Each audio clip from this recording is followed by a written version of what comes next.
Fight for better society వ్యవస్థాపకులు మధ్యల దినేష్ ఆధ్వర్యంలో ఖోదర్కాని కళాకారుల ఆత్మీయ సమ్మేళన కార్యక్రమం నిర్వహించారు. ఈ సందర్భంగా మధ్యల దినేష్ కళాకారులను గౌరవప్రదంగా సన్మానించారు. ఈ కార్యక్రమంలో కళాకారులు తమ పాటలతో అందరినీ ఉత్తేజపరిచారు.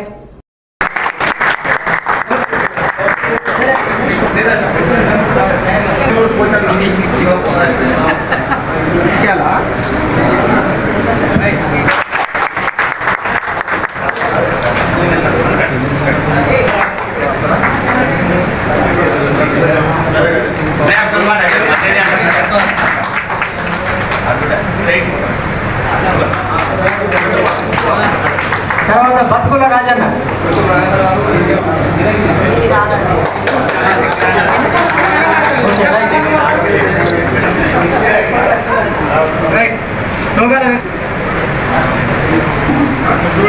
ఆ తర్వాత పి మోదల్ గారు, శ్రీ వెంకటరాజన్ గారు.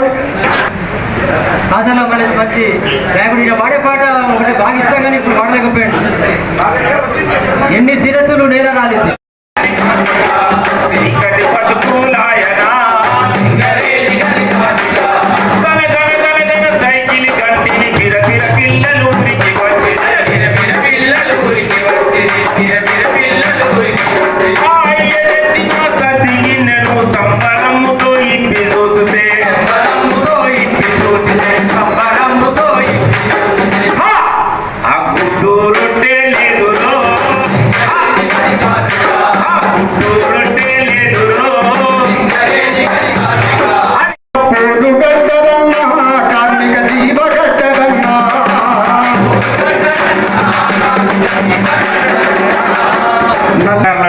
అంటే మొదట్లో 99 అంటే 1999లో సింగరేణి స్కూల్లో చదువుకున్నా నేను. అప్పుడు 10th క్లాస్లో అప్పుడే ఏఎస్ఎఫ్ విద్యార్థి సంఘంలో మరి అప్పుడు సామాన్య నేతృత్వంలోనే నేను విద్యార్థి సంఘంలో చేరడం జరిగింది. అప్పటి నుంచి కళలు అంటే నాకు అప్పుడే కొంచెం కొంచెం తెలుసుకున్నా. సామాన్య కానివ్వండి, లచ్చన్న, జాకబన్న, చీకటి అందన్న, వీళ్ళు సీనియర్లు అన్నట్టు.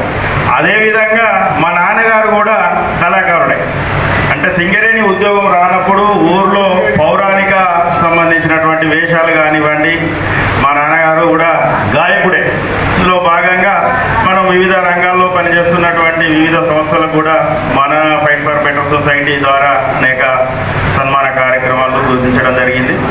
సామాన్యను అడగడం జరిగింది, అన్న మన దగ్గర కళాకారులు మరి నాకైతే అవగాహన లేదు ఎంతమంది ఉంటారో, మీరైతేనే దాదాపు 50 సంవత్సరాల నుంచి పార్టీ వివిధ కళా సంస్థలు మీకు తెలిసిన వారు మిత్రులు ఉంటారు. అంటే తమ్ముడు నేను అవన్నీ ఏర్పాటు చేస్తా, నువ్వు ప్రోగ్రామ్ డేట్ అంతా ఫిక్స్ చేయడంతో వాస్తవానికి దాని వెనుక ఇది కష్టం అంతా సామాన్యనే. ఎందుకంటే దాదాపు ఒక 15 రోజుల నుంచి మొత్తం టీము మెంబర్స్ను ఇవన్నీ కూడా తయారు చేయడం జరిగింది.